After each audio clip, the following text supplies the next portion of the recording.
मैं Navneet Gautam classes of physics में आप सभी का स्वागत करता हूं। तो जैसा कि आप सभी जानते हैं बीएससी सेकंड सेमेस्टर, ये सेकंड ईयर लिखा गया, सेकंड सेमेस्टर आप पढ़ रहे हैं थर्मोडायनेमिक्स। ठीक है जी। देखो थर्मोडायनेमिक्स में मैंने लास्ट क्लास में आपको 3 टॉपिक कराए थे। एक था आपका Carnot heat engine in series, ठीक है। 2 कार्नोट हीट इंजन थे, उन्हें सीरीज में लेकर के हमने उसे किया था, ठीक है। उसका क्वेश्चन मैं लगाना भूल गया था वीडियो में, तो वो मैं आपको नोट्स में लिख करके दे दूंगा, ठीक है। और इसके बाद फिर मैंने आपको पढ़ाया था कि हीट इंजन कितने प्रकार के होते हैं और जो कार्नोट हीट इंजन है उसकी कैरेक्टरिस्टिक्स क्या क्या हैं, तो वो लेक्चर आपने अच्छे से देख लिया होगा। आइए आज पढ़ेंगे एक नया टॉपिक। जो टॉपिक है आपका वो देखते हैं, आज पढ़ेंगे एब्सोल्यूट स्केल ऑफ टेम्परेचर, ठीक है। Absolute scale of temperature.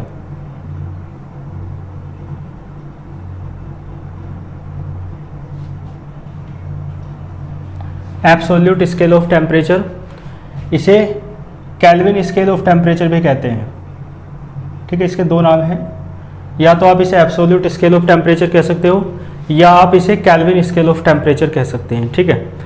तो ये टॉपिक तो है ना, ये 2-1 दिन से यही टॉपिक पढ़ा रहा हूँ मैं, 3 दिन से। कैसे मतलब, इसकी मैं 2 वीडियो बना चुका हूँ, 2 दिन से आप देख रहे हैं लेक्चर आपके पास नहीं आ पा रहा है, तो वो पता नहीं किसी कारणवश वीडियो में एरर आ जाता है। ऐसा बहुत बार हो जा रहा है कई बार, तो इसे मैं 2 दिन से लगातार पढ़ा रहा हूँ, अब तीसरी बार फिर पढ़ा रहे हैं, है ना। आज सब ठीक रहे। देखो केल्विन स्केल ऑफ टेम्परेचर भी इसे आप कह सकते हैं या इसे एब्सोल्यूट स्केल ऑफ टेम्परेचर भी आप कह सकते हैं, ठीक है।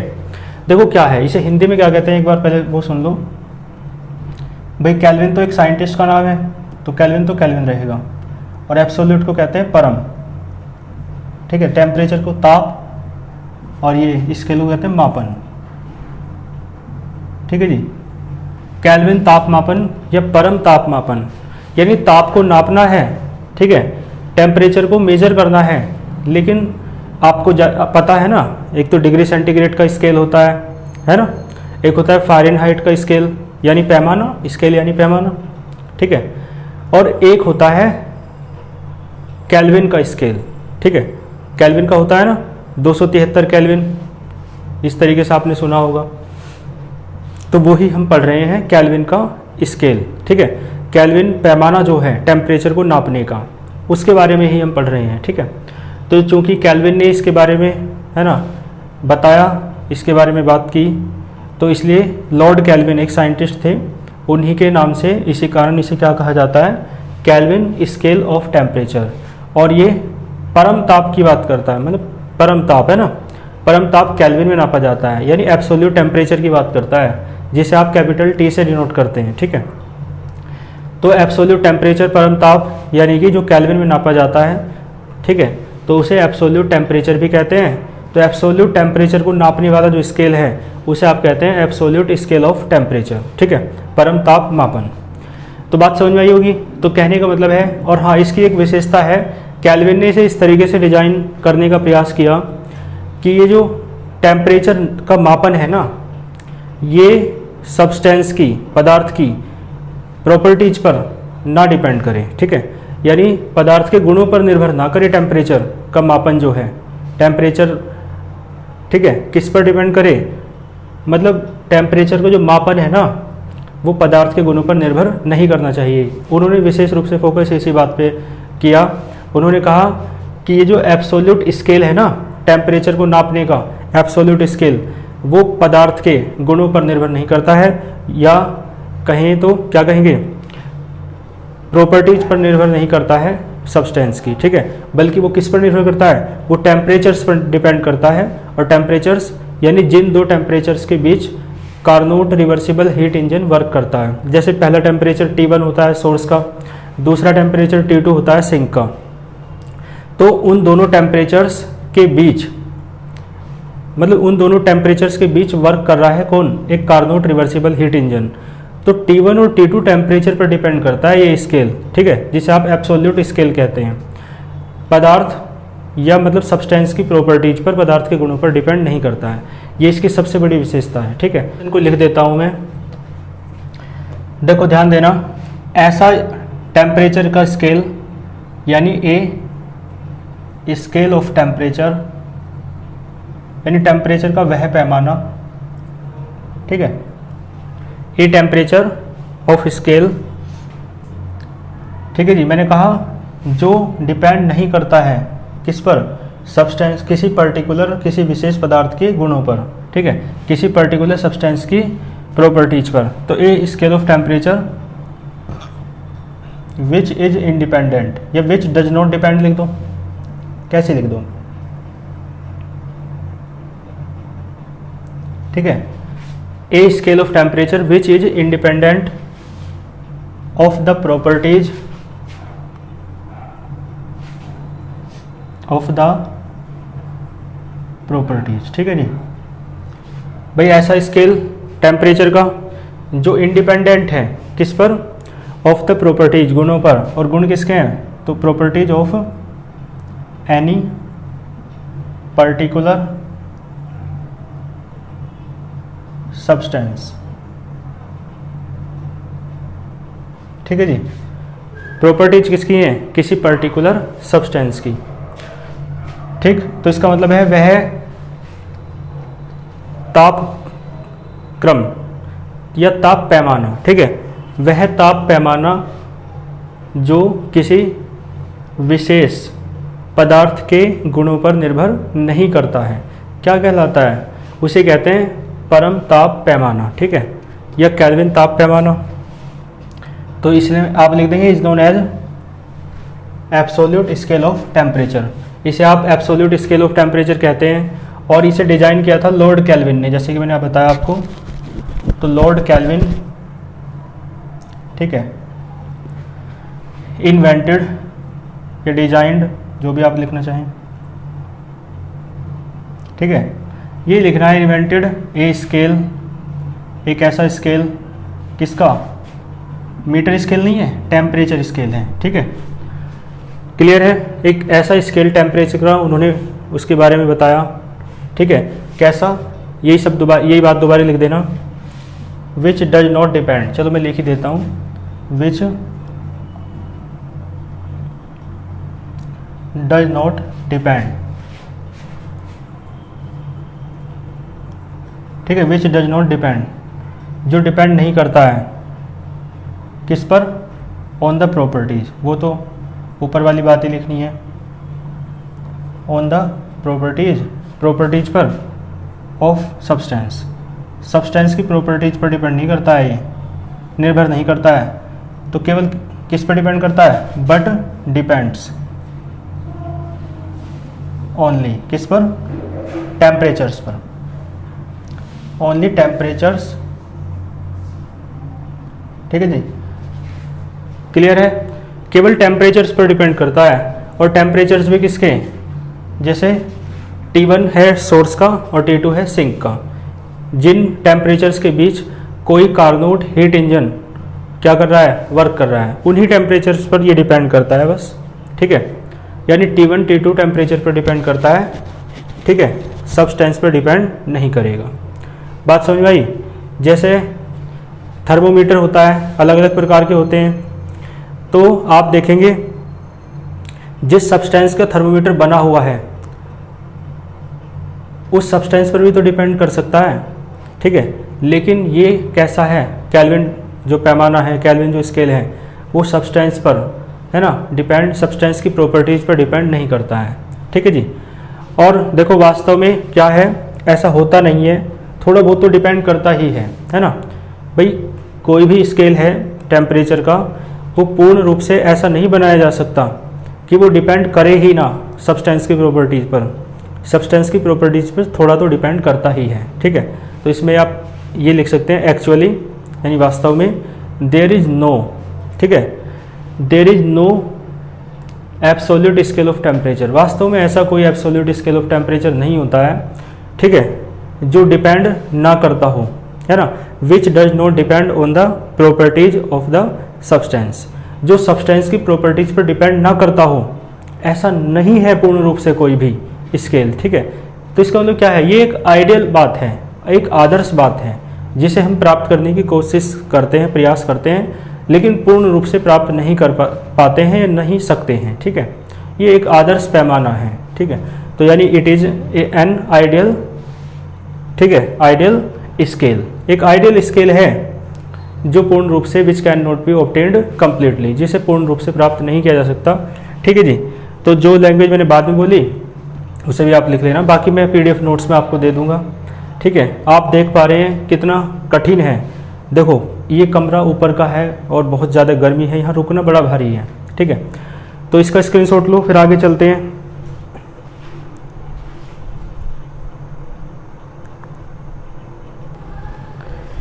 ठीक है जी, तो इसका स्क्रीनशॉट आपने ले लिया होगा। अब इसके डेरिवेशन की ओर चलते हैं, और जो इसमें मैंने लैंग्वेज बोली है वो भी आपने लिख ली होगी बाद में जो बोली, ठीक है। बाकी PDF नोट्स आपको टेलीग्राम चैनल पे मिलेंगे ही, वीडियो के डिस्क्रिप्शन बॉक्स में चैनल का लिंक दिया हुआ है। यदि आपने चैनल को ज्वाइन नहीं किया हुआ है तो आप चैनल को ज्वाइन कर सकते हैं, ठीक है जी। अब देखो एक बात सुनो, इसमें मान के चलेंगे, इसका डेरिवेशन करेंगे, ठीक है। तो मान के चलेंगे कोई एक कार्नोट हीट इंजन है जिसके सोर्स का टेम्परेचर है T1, है ना। ये बात तो हालांकि सब मैंने बता रखी है आपको, देखो इस तरीके से, ठीक है। ये तो सब आप जानते ही हो, सोर्स का टेम्परेचर T1 और कितनी हीट ली Q1, सिंक का टेम्परेचर T2, कितनी हीट दी Q2, ठीक है। सोर्स हॉट बॉडी होती है, सिंक कोल्ड बॉडी होती है। तो देखो ध्यान देना, आपने ये लिखना है कि लेट एक कार्नोट, वो let a reversible heat engine, Carnot का रिवर्सिबल है हीट इंजन, तो let a Carnot reversible heat engine, ठीक है जी, जो कितनी हीट लेता है सोर्स से, which takes heat Q1 from source, ठीक है, एंड देखो Q1 हीट लेता है and gives heat Q2 to the sink, sink से सिंक को T2 हीट दे देता है, क्लियर है। अब एक बात सुनो, तो then efficiency of Carnot heat engine कितनी हो जाएगी, इफिशियंसी कार्नोट हीट इंजन की, देन इफिशियंसी ऑफ, ठीक है, हीट इंजन, हीट इंजन की इफिशियंसी कितनी होती है आपको पता है, ईटा बराबर 1 माइनस Q2 अपॉन Q1 करा रखा है ना ये, ठीक है। 1 माइनस Q2 अपॉन Q1 होता है। और देखो Q1 जो हीट है T1 पर डिपेंड करती है, जो Q2 हीट है वो T2 पर डिपेंड करती है, ठीक है, टेम्परेचर, इन दोनों टेम्परेचर्स पर, ठीक है। तो इसका मतलब है जो ईटा है ना, यानी जो ईटा है इफिशियंसी, वो किस पर डिपेंड करती है, ईटा, यानी विच किसके लिए है, ईटा के लिए, इफिशियंसी के लिए, तो विच डिपेंड्स, ठीक है, डिपेंड करती है, which depends on temperatures T1 and T2, T1 T2 temperatures पर डिपेंड करती है। इसका मतलब है जो ईटा है ना, जो ईटा है वो फंक्शन है, इज फंक्शन, फलन है किसका, T1 and T2, temperatures T1 and T2 का क्या है, ये ईटा एक फंक्शन है, ठीक है। क्योंकि ईटा का जो फॉर्मूला है वो ये होता है, Q1 और Q2 किस पर डिपेंड करते हैं, टेम्परेचर्स पर, ठीक है। तो इसलिए ईटा जो है वो फंक्शन है किसका, T1 और T2 का। तो यानी ईटा जो है फंक्शन है, ऐसे मान सकते हो, T1 का और T2 का, ठीक है जी। कोई इसमें दिक्कत नहीं होगी, क्यों है फंक्शन, क्योंकि देखो ईटा का एक फॉर्मूला वो भी तो है, 1 माइनस T2 अपॉन T1, याद है ना। तो ईटा फंक्शन है T1 और T2 का, ये वाली बात यहाँ पे लिखी है, ठीक है जी। देखो ईटा का एक फॉर्मूला ये और एक ये, दोनों को क्या रख दो बराबर 100, ठीक है जी। तो ईटा बराबर है 1 माइनस Q2 अपॉन Q1, और ये कितना है F T1 T2, ठीक है जी। इसे छोड़ दो ईटा को चाहे, तो बचेगा 1 माइनस Q2 अपॉन Q1 बराबर F T1 T2, इसे इधर ले जाओ, इसे उधर ले जाओ, तो ये जाएगा 1 minus F T1 coma T2 बराबर Q2 अपॉन Q1। ठीक है जी। अब देखो यहाँ से आप Q1 अपॉन Q2 निकाल लो, दोनों साइड पलट जाएंगे, क्या आएगा, बस ये अपॉन में आ जाएगा बन के 1 upon 1 minus F T1 T2। ठीक है जी, इक्वेशन नंबर फर्स्ट। कोई इसमें दिक्कत नहीं होगी, या इसे नहीं मानेंगे, आगे मानेंगे। देखो ये जो सारा है ना, ये इसे कुछ मान लो, तो ये हो जाएगा Q1 अपॉन Q2। इसे मैं एक दूसरा फंक्शन मान रहा हूँ एफ डैश T1 T2। ठीक है, और वेयर करके मैं बता दूँ, वेयर ये जो था ना सारा 1 माइनस एफ T1 T2, ये जो सारा था इसे आप मान लो एफ डैश T1 T2। ठीक है जी, एक नया फंक्शन मान लिया, इसे मान लो आप इक्वेशन नंबर फर्स्ट। क्लियर है। देखो अब इसी प्रकार क्या है, एक दूसरा रिवर्सिबल हीट इंजन मानो। ठीक है जी, तो यहाँ तक का एक स्क्रीनशॉट ले लिया होगा आपने। अब देखो मैंने कहा पता है क्या करना है, इसके जैसे ही एक स्क्रीनशॉट याद आ रहा है, इसके जैसे ही एक हीट इंजन और मान के चलना है। मान लो ये तो Q1 हीट ले रहा है, Q2 हीट दे रहा है। अब जो दूसरा हीट इंजन है मान लो Q2 हीट ले रहा है और Q3 हीट दे रहा है। ठीक है, जैसे उसी की तरह है जैसे मैंने आपको पढ़ाया था 2 Carnot heat engine in series, उसी की तरह है। तो सोर्स है ये दूसरे हीट इंजन का, जिसका टेम्परेचर T2 है, और वो कितनी हीट दे रहा है, Q2। ठीक है, Q2 हीट ले रहा है और Q3 हीट दे रहा है सिंक को, तो सिंक का टेम्परेचर क्या मानेंगे, T3। ठीक है जी, इस तरीके से। तो यही बात लिखनी है ना, कि let a second heat engine, कोई दूसरा हीट इंजन है, let a second reversible heat engine, ठीक है, which takes heat Q2 at temperature T2, ठीक है, from the source, and gives heat Q3 at temperature T3 to the sink. Clear है। तो फिर देखो उसके लिए क्या हो जाएगा, देखो उसके लिए भी ऐसे ही करना है, लेकिन जो मेहनत आपने एक बार कर ली वो दोबारा करने की आवश्यकता नहीं है, तो हम लिख देंगे सिमिलरली, यानी इसी प्रकार। तो उसके लिए इसी प्रकार कैसे आ जाएगा भाई, यहाँ Q1 Q2 है, वहाँ Q2 Q3 है, तो क्या आ जाएगा Q2 अपॉन Q3। यहाँ T1 T2 था, वहाँ T2 T3 है, तो F dash T2 T3, equation number second. ठीक है जी। अब क्या है, इन दोनों हीट इंजन से मिलकर इनके कॉम्बिनेशन से एक नया इंजन बनेगा या नहीं।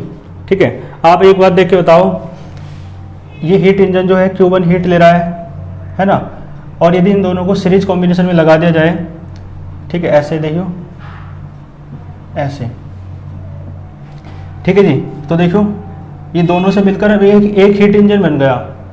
तो ये हीट इंजन हीट कितनी ले रहा है, Q1 सोर्स से है ना, और सिंक को दे कितनी रहा है, Q3। तो यानी इन दोनों से मिलकर एक ऐसा हीट इंजन बनेगा जो Q1 हीट लेगा और Q3 हीट देगा। ठीक है, सिंक को सोर्स से लेगा Q1 हीट, सिंक को Q3 हीट देगा। तो इसमें आप लिख लेंगे कि इन न्यू इंजन, या है ना, is formed with the combination of both these engines. इन दोनों इंजन के कॉम्बिनेशन से एक नया इंजन बनेगा, विच टेक्स हीट Q1, जो Q1 हीट लेता है from the source at temperature T1, and gives heat Q3 at temperature T3 to the sink. ठीक है, सिंक को देता है।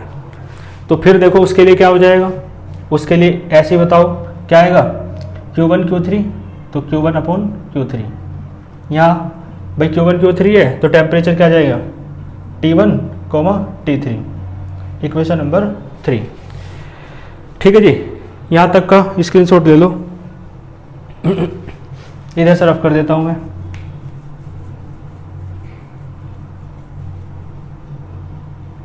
ठीक है जी। अब एक बात देखो, यहाँ से एक काम करो, Q1 अपॉन Q2 निकाल लो। देखो चूंकि Q1 अपॉन Q2, ठीक है, तो Q1 अपॉन Q2 को ऐसे लिख सकते हो, Q1 upon Q3 upon Q2 upon Q3 लिख सकते हो, क्योंकि Q3 से Q3 कट जाएगा तो बात वही है, Q1/Q2 ही रहेगा। और Q1/Q3 का मान रख दो, ये रहा थर्ड से, तो Q1/Q2 कितना आ जाएगा, F डैश, ठीक है जी, T1 T3, ठीक है जी। और यहाँ बताओ Q2/Q3 का मान यहाँ से रख दो सेकंड से, F डैश T2 T3, ठीक है जी। और इधर चाहे Q1/Q2 का मान रख दो, क्या है, ये रहा फर्स्ट से F डैश T1 T2, ठीक है। कहाँ से रखे हैं मान, from first, second and third, इन तीनों इक्वेशन से रखे हैं आपने। अब आप देख के बताओ, ये जो इक्वेशन आपकी बन रही है ना, इसमें इधर तो T3 है, लेकिन आप देख के बताओ राइट साइड में T3 नहीं है या नहीं, राइट साइड में T3 नहीं है। तो देखो राइट साइड में T3 नहीं है, तो आप इस बात से एक बात पता लगा सकते हैं कि T3 का इधर इस तरीके से एडजस्टमेंट है कि T3 इधर से कट जाएगा, तभी तो इधर T3 नहीं आया है। तो क्योंकि T3 क्या हो जाएगा, कैंसिल हो जाएगा, ठीक है। तो देखो इन दोनों फंक्शन को इस तरीके से ही मान लेंगे, लेट जो T3 कट जाए ऊपर नीचे से, तो फिर T1 T2 में ही आपका फंक्शन बचेगा। तो देखो इस तरीके से मान लो F डैश क्या था, ये T1 T3, इसे इस तरीके से मान लो फंक्शन को 5 T1/5 T3, मान लो ये फंक्शन इस तरीके से है, ठीक है। फाई क्या है, फाई कोई नया फंक्शन है जो T1 का ही फंक्शन है। जैसे F डैश तो T1 और T3 का फंक्शन था, तो फाई जो है वो T1 का ही फंक्शन है, और ये फाई जो है नीचे T3 का ही फंक्शन है। इसी प्रकार इसके लिए होगा, इसके लिए तो बताओ F डैश T2 T3 क्या आएगा, क्या आएगा, 5 T2/5 T3। भाई जो पहले है वो ऊपर रखा, जो बाद में वो नीचे रखा, यहाँ भी ऐसे ही है, ठीक है। इन दोनों के मान इधर इसमें रखो तो क्या आएगा, 100, बल्कि देखो F डैश T1 T2 कितना आ जाएगा, देखो इसका मान रखवा दो, तो क्या आएगा 5 T1/5 T3, ठीक है जी। इसका मान रख दो ऊपर वाले का, नीचे वाले का मान रख दो 5 T1, बल्कि यहाँ क्या है 5 T2 और अपॉन 5 T3, तो ये तो कट गए, ठीक है जी। तो F डैश T1 T2 कितना बचा, बल्कि इसका भी मान रख दो, या चलो लिख लो पहले भी, F डैश T1 T2 ये कितना बचा, ये बचेगा 5 T1/5 T2। देखो अब बचा है नहीं, तो इसका मतलब है T1 T2 के मान थे, मतलब T1 T2 का फंक्शन था F डैश, तो देखो T1 T2 ही आ रहा है, ठीक है। तो इसे हमने इस तरीके से कर लिया कि T3 इधर आ नहीं रहा था ना, तो T3 को हमने इस साइड से काट लिया।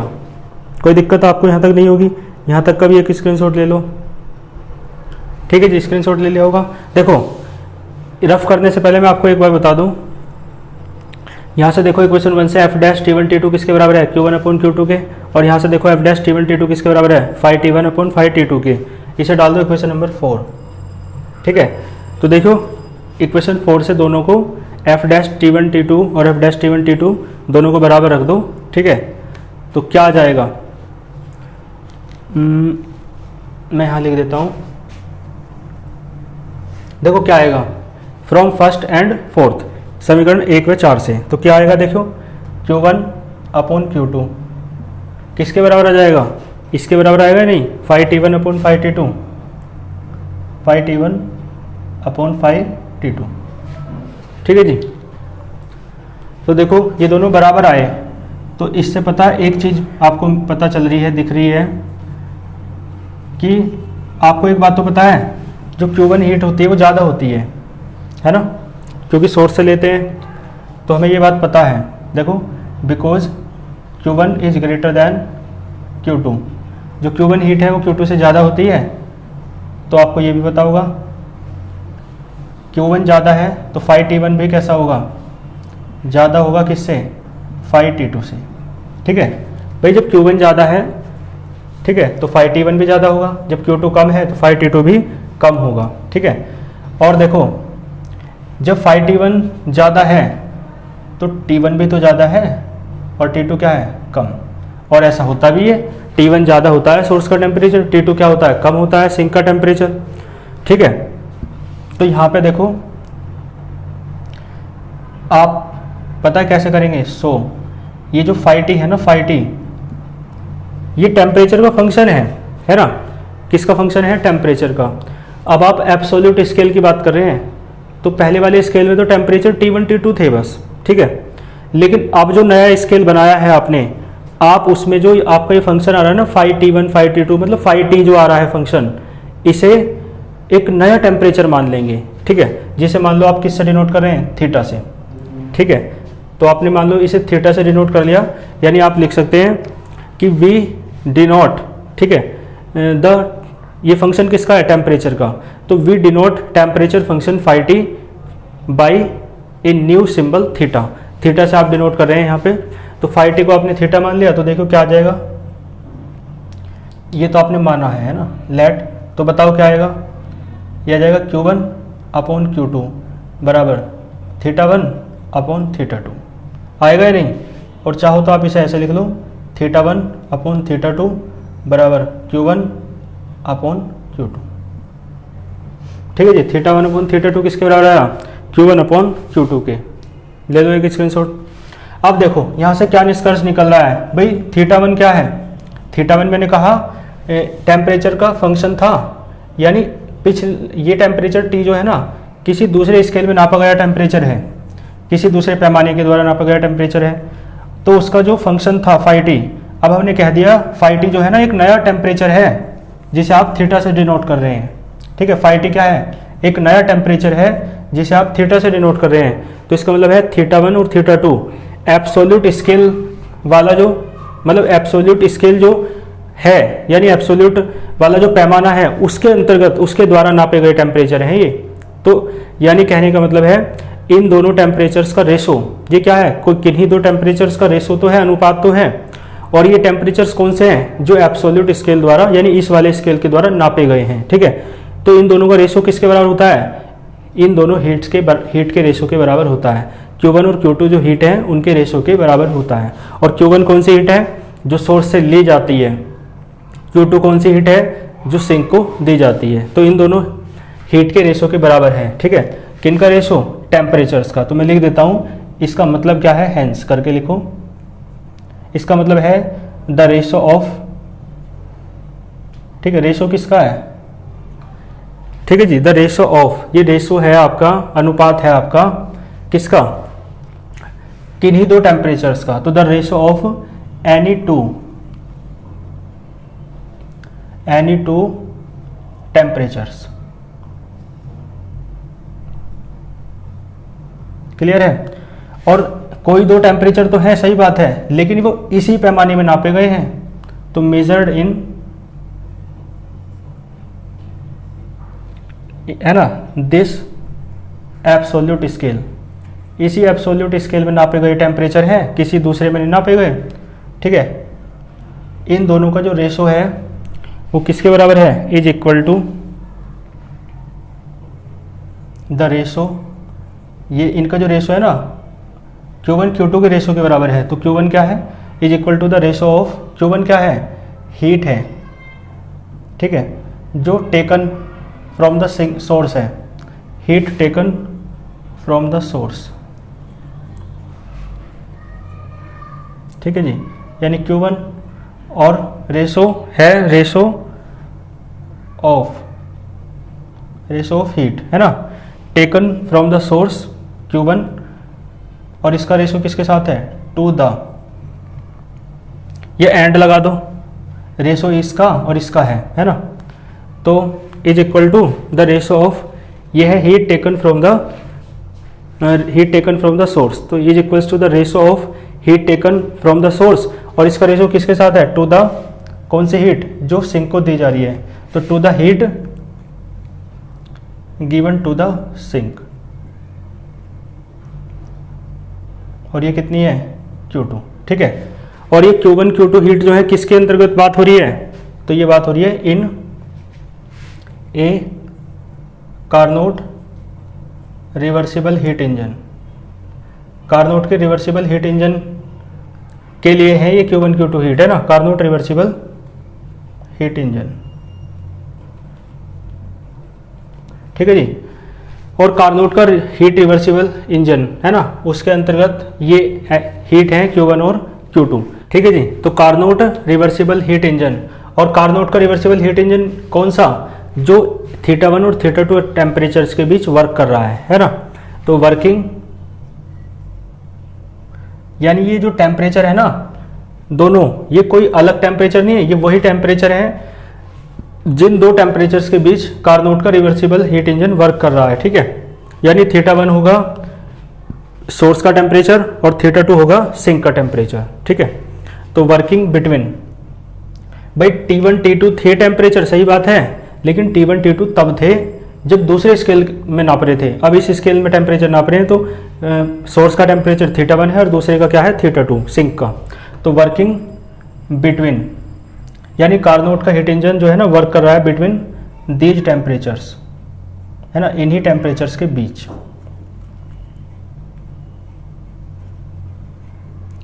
क्लियर है, चलो तो स्क्रीनशॉट ले लो एक।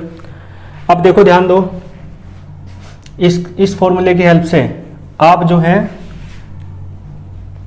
निकाल सकते हैं किसी अननोन टेम्परेचर की वैल्यू भी, ठीक है, इस फॉर्मूले की हेल्प से। तो जैसे कि ये है केल्विन का एब्सोल्यूट टेम्परेचर, तो एब्सोल्यूट टेम्परेचर तो आपको पता है कितना होता है, एब्सोल्यूट टेम्परेचर कहते हैं या केल्विन टेम्परेचर कहते हैं 273 केल्विन को, ठीक है। वो क्या है, वो है जल का त्रिक बिंदु। आप जानते हो जल का त्रिक बिंदु क्या होता है, यानी जल का त्रिक बिंदु वो बिंदु है जिस पर जल जो है ना, जल की तीनों अवस्थाएं एग्जिस्ट करती हैं। इसे बोलते हैं वाटर का मतलब ट्रिपल पॉइंट ऑफ वाटर, ठीक है। जल का त्रिक बिंदु, तो कैसा बिंदु है ये, जिस पर तीनों अवस्थाएं, तीनों स्टेट्स वाटर की क्या करें, एग्जिस्ट करें, यानी सॉलिड भी, लिक्विड भी और गैस भी। तो जैसे 0 डिग्री सेंटीग्रेड है, आप देखते हैं 0 डिग्री सेंटीग्रेड यानी 273 केल्विन, एक ही बात है। तो डिग्री सेंटीग्रेड में है तो 0 डिग्री सेंटीग्रेड है, केल्विन में है तो 273.16 केल्विन होता है। तो इस टेम्परेचर पर देखो आप देखते हैं बर्फ भी जमती है तो सॉलिड भी है, इसमें बर्फ पिघलती भी है ना, तो इसका मतलब लिक्विड भी बनता है और हल्की हल्की भाप से उठती रहती है, इसका मतलब है गैस भी है, वेपर भी है ना। तो इसका मतलब है ये ऐसा टेम्परेचर है जिस पर जो जल जो है तीनों अवस्थाओं में रहता है, वाटर 3 है ना, ऑल 3 स्टेट्स में एग्जिस्ट करता है। तो ये है क्या बोलते हैं, triple point of water, triple point of water, ठीक है, जल का त्रिक बिंदु कहते हैं। तो ये कितना होता है, मान लो देखो इसी के हेल्प से, जैसे आपने एक अननोन टेम्परेचर निकालना है थीटा, तो θ2 मान लो वाटर का ट्रिपल पॉइंट, ठीक है। तो θ1 तो है मान लो θ2 है मान लो वाटर का ट्रिपल पॉइंट है ना, तो θTR कह दो, TR का मतलब ट्रिपल, ठीक है जी। और जो Q1 है उसे Q मान लो, जो Q2 है वो QTR, यानी वाटर के ट्रिपल पॉइंट पर उसकी हीट है ना। तो क्या हो जाएगा, देन फॉर्मूला क्या बन जाएगा, θ/θ ट्रिपल बराबर Q/Q ट्रिपल, ठीक है जी। तो यहाँ से आप थीटा निकाल सकते हो। तो ऐसे करके क्या है ना भाई, 4 वैल्यूज थी तो 4 में से कम है ना 2 तो पता ही है और ये भी हीट पता ही होगी, तो थीटा की वैल्यू निकल जाएगी। तो क्या आएगा, Q/QTR और इनटू में क्या है θTR। यहाँ से आप अननोन टेम्परेचर है ना, इस स्केल के द्वारा, एब्सोल्यूट स्केल के द्वारा आप टेम्परेचर की वैल्यू कैलकुलेट कर सकते हैं, ठीक है जी। तो यहाँ से आप थीटा की अननोन टेम्परेचर की वैल्यू फाइंड कर सकते हो। चाहो तो आप इसकी वैल्यू रख दो थीटा ट्रिपल की। थीटा ट्रिपल मैंने आपको बताया है ना 273.16 टेम्परेचर होता है जिस पर वाटर तीनों स्टेट में एग्जिस्ट करता है। तो देखो थीटा ट्रिपल क्या होता है 273.16 केल्विन, ठीक है जी। तो थीटा बराबर क्या आएगा, Q/QTR और इंटू 273.16। ठीक है जी, ये सारा टेम्परेचर आपका नप के आएगा केल्विन में। तो इसी कारण केल्विन में नप के आ रहा है, तो है ना, और केल्विन ने ही इसके बारे में बताया, तो केल्विन स्केल ऑफ टेम्परेचर कहते हैं, और केल्विन में है तो इसे परम ताप कहते हैं, एब्सोल्यूट टेम्परेचर कहते हैं। ठीक है, एब्सोल्यूट टेम्परेचर 273 होता है जो इसमें यूज होता है। ठीक है, तो इस तरीके से आप अननोन टेम्परेचर की वैल्यू फाइंड कर सकते हो। और देखो इसकी हेल्प से ही मैं आपको ये और बता दूं कि एब्सोल्यूट जीरो टेम्परेचर क्या होता है। एब्सोल्यूट जीरो टेम्परेचर इसे कहते हैं परम शून्य ताप। परम शून्य ताप, देखो एब्सोल्यूट जीरो टेम्परेचर इस फॉर्मूले से ही मिल जाएगा आपको, इससे ही देखो भाई एब्सोल्यूट जीरो टेम्परेचर यानी एब्सोल्यूट टेम्परेचर जो थीटा है वो कितना हो जाए, जीरो हो जाए। तो थीटा जीरो कब होगा, यदि क्यू जीरो हो जाए, है ना भाई, यदि क्यू कितना हो जाए, जीरो। तो आप देख के बताओ थीटा बराबर आएगा 0/QTR और इंटू थीटा TR, है ना, तो क्यू वो थीटा भी कितना आया, जीरो। ठीक है, जीरो केल्विन, इसे कहते हैं जीरो एब्सोल्यूट जीरो टेम्परेचर, परम शून्य ताप। ठीक है, तो इसकी डेफिनेशन पता क्या है, ये कब आया जीरो केल्विन, जब क्यू कितना हुआ, जीरो। और क्यू पता है क्या है, Q1 है, और Q1 क्या है, जो हीट आपने सोर्स से ली है। ठीक है, तो इसका मतलब है सोर्स से ली गई हीट कितनी होनी चाहिए भाई, ये कार्नोट के रिवर्सिबल हीट इंजन में सोर्स से ली गई हीट कितनी होनी चाहिए, जीरो। तो तब जो टेम्परेचर होगा वो क्या कहलाएगा, एब्सोल्यूट जीरो टेम्परेचर कहलाएगा। ठीक है, तो मैं लिख देता हूँ, यानी एब्सोल्यूट जीरो टेम्परेचर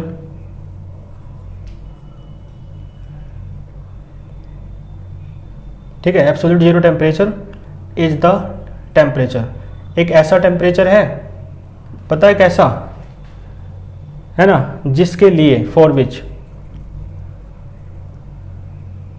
जिसके लिए देखो Q बराबर जीरो है, Q बराबर जीरो होने का मतलब है कोई भी ट्रांसफर नहीं हो रहा है सोर्स से सिंक तक, हीट का कोई भी ट्रांसफर नहीं हो रहा है। ठीक है, तो for which there is no transfer of heat,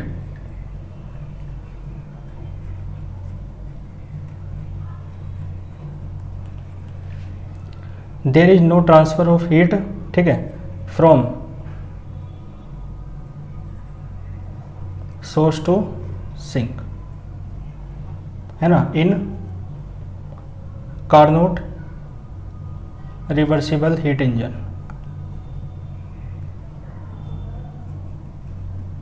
ठीक है जी, कार्नोट के रिवर्सिबल हीट इंजन में सोर्स से सिंक तक जब कोई भी ट्रांसफर नहीं होता है हीट का, तो उस टेम्परेचर को है ना, उस टेम्परेचर को क्या कहते हैं, एब्सोल्यूट जीरो टेम्परेचर। ठीक है जी, तो इसे आप कर लेंगे, ये टॉपिक आपका कंप्लीट हुआ। और देख सकते हैं आप मेरी हालत भी, तो बड़ा कठिन होता है सब कुछ, है ना, तो और फिर कुछ टेक्निकल इश्यूज आ जाते हैं तो और भी कठिन हो जाता है ना, और ये तो आप देख ही रहे हैं सब, तो बड़ी कठिनता के साथ होता है, इसी कारण थोड़ा स्पीड धीमी हो जाती है ना, और कोई तो कारण नहीं होता, बाधाएं आती है ना बहुत सारी, तो इस कारण से ऐसा हो जाता है। ठीक है जी, तो इसे अब अच्छे से तैयार कर लेंगे और फिर नेक्स्ट लेक्चर में आगे के टॉपिक को हम कंटिन्यू करेंगे। अच्छे से पढ़ते रहिए, ऑल द वेरी बेस्ट।